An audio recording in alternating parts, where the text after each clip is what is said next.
ഇനി നമുക്ക് തിരുവനന്തപുരം മൃഗശാല വരെ ഒന്ന് പോകണം. രണ്ടുപേരെ പരിചയപ്പെടുക്കുക.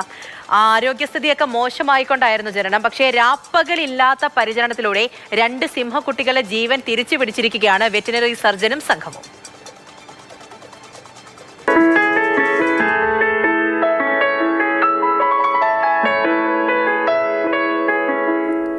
ഇക്കഴിഞ്ഞ ജനുവരി 21-നാണ് തിരുവനന്തപുരം മൃഗശാലയിലെ നൈല, ലിയോ എന്നീ സിംഹങ്ങൾക്ക് കുഞ്ഞുങ്ങൾ പിറന്നത്. ജനിച്ച 3 കുഞ്ഞുങ്ങളിൽ ഒരാളുടെ ജീവൻ നഷ്ടമായി. മുൻപും ഇത്തരമൊരനുഭവം ഉണ്ടായിരുന്നതുകൊണ്ട് മൃഗശാല അധികൃതർ വേണ്ടുന്ന മുൻകരുതലുകൾ എടുത്തിരുന്നു. ആരോഗ്യസ്ഥിതി മോശമായിരുന്ന കുഞ്ഞുങ്ങൾക്ക് ചുറ്റും അധികൃതർ കരുതലിന്റെ കരം വിരിച്ചു.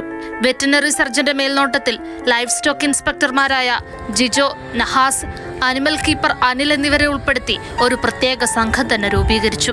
അമ്മ നൈലയ്ക്ക് ആവശ്യത്തിന് മുലപ്പാലില്ലാത്തത് വെല്ലുവിളിയായി മാറിയെങ്കിലും പാൽപ്പൊടി കലക്കി നൽകിയും കൃത്യമായ ചികിത്സയിലൂടെയും പരിചരണത്തിലൂടെയും കുഞ്ഞുങ്ങളെ ആരോഗ്യവാന്മാരാക്കി മാറ്റി.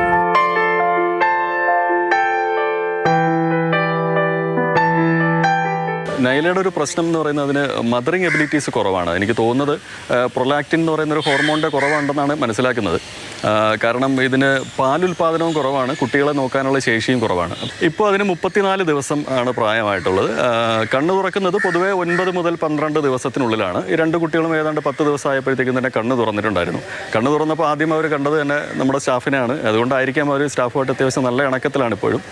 ഇവരെ കാണുമ്പോൾ തന്നെ പാല് കുടിക്കാനായിട്ട് ഓടി അടുത്തേക്ക് വരുന്നുണ്ട്. എന്തായാലും ഇപ്പോൾ ശരിക്കും ഈ പറഞ്ഞ പോലെ കുട്ടികളെ, സ്വന്തം കുഞ്ഞുങ്ങളെ നോക്കുന്ന പോലെ തന്നെയാണ് നമ്മുടെ കീപ്പർമാർ അതിനെ നോക്കുന്നത്. ആരോഗ്യം വീണ്ടെടുത്ത ആൺകുഞ്ഞും പെൺകുഞ്ഞും ഏറ്റവും അപകടകരമായ ആദ്യ 30 ദിവസം കടന്നെങ്കിലും ഇതിനിടയിൽ ഒരിക്കൽ പെൺകുഞ്ഞ് രക്തത്തിലെ പഞ്ചസാര കുറഞ്ഞതിനെ തുടർന്ന് അപകടാവസ്ഥയിലായിരുന്നു. രാപ്പകലില്ലാതെ സംഘം നടത്തിയ പരിശ്രമത്തിന്റെ ഫലമായാണ് കുട്ടികൾ അപകടനില തരണം ചെയ്തതെന്ന് മൃഗശാല ഡയറക്ടർ മഞ്ജുളാ ദേവി പറയുന്നു. 2024 നൈല 3 കുഞ്ഞുങ്ങൾക്ക് ജന്മം നൽകിയിരുന്നു. പക്ഷേ ഒരു കുഞ്ഞിനെ പോലും നമുക്ക് രക്ഷിച്ചെടുക്കാൻ പറ്റിയില്ല. അന്നും ഇതേ അവസ്ഥയായിരുന്നു. മുൻ അനുഭവം ഉണ്ടായിരുന്നത് കൊണ്ട് ആ അവസ്ഥ നമുക്ക് തരണം ചെയ്യാൻ പറ്റി. സ്വന്തമായി ഇറച്ചി കഴിക്കാൻ തുടങ്ങുന്നതോടെ ഇവരെ തുറന്ന കൂടുകളിലേക്ക് മാറ്റും. അതുവരെ ഏകദേശം 3 മാസത്തോളം ഇവരെ ഹോസ്പിറ്റലിൽ സജ്ജീകരിച്ചിട്ടുള്ള നേഴ്സറിയിൽ തന്നെ പരിപാലിക്കും. അതിനുശേഷമാകും കുഞ്ഞുങ്ങൾക്ക് എന്ത് പേരിടണമെന്ന് നിശ്ചയിക്കുക. മാതൃഭൂമി ന്യൂസ്, തിരുവനന്തപുരം.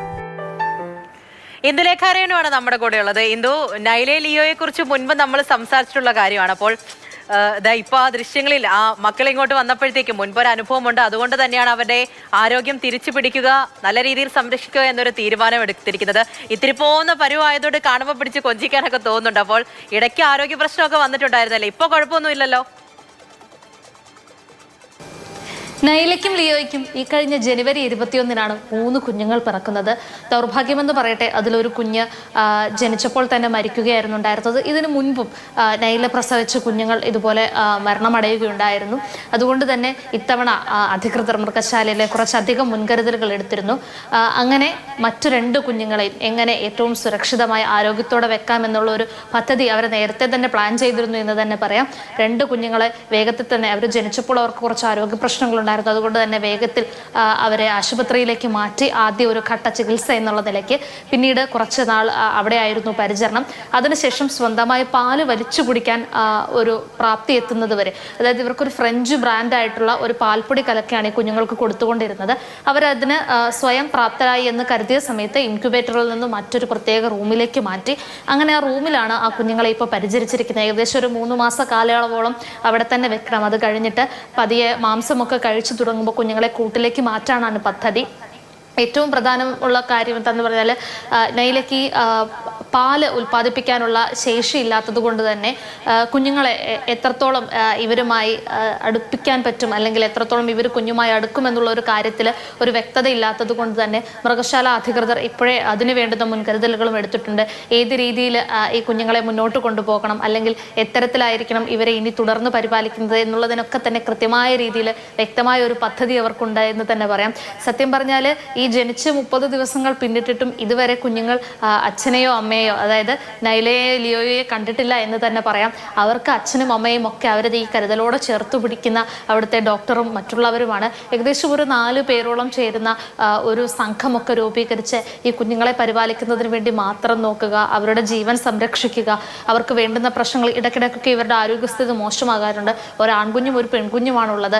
കൂട്ടത്തിൽ പെൺകുഞ്ഞിന് ഇടയ്ക്കൊന്ന് ഇതുപോലെ രക്തത്തിനുള്ളിലെ പഞ്ചസാരയുടെ അളവ് താന്ന് പിന്നീട് ആരോഗ്യ പ്രശ്നമൊക്കെ വരുന്നുണ്ട്. പക്ഷേ ഇത്രയും വരെ ആയില്ലേ, അവരോടൊപ്പം നിൽക്കാൻ വേണ്ടിയിട്ടൊരു മെഡിക്കൽ സംഘമൊക്കെ ഉണ്ട്. അപ്പോൾ അവരൊക്കെ പറയുന്നുണ്ട് ഇതിനു വേണ്ടിയിട്ട് തന്നെ നിൽക്കുകയാണ്. അങ്ങനെ അവരെ ആരോഗ്യത്തോടു കൂടി തിരിച്ചു പിടിച്ചിട്ടുണ്ട്. അങ്ങനെ കാണുമ്പോൾ തന്നെ ഒരു രസം തോന്നുന്നുണ്ടല്ലേ, ആൾക്കാരൊക്കെ ഉഷാറായിട്ടിരിക്കുകയാണ്. ഇനി എന്ത് പേരിടും എന്നുള്ളതാണ് ഇതിലൊരു കൗതുകം നിൽക്കുന്നത്. അപ്പോൾ പേരിടുമ്പോൾ നമുക്ക് അതിനെക്കുറിച്ച് വീണ്ടും സംസാരിക്കാം. അതിനൊരു ആകാംക്ഷ കൂടിയുണ്ട്. ശരി.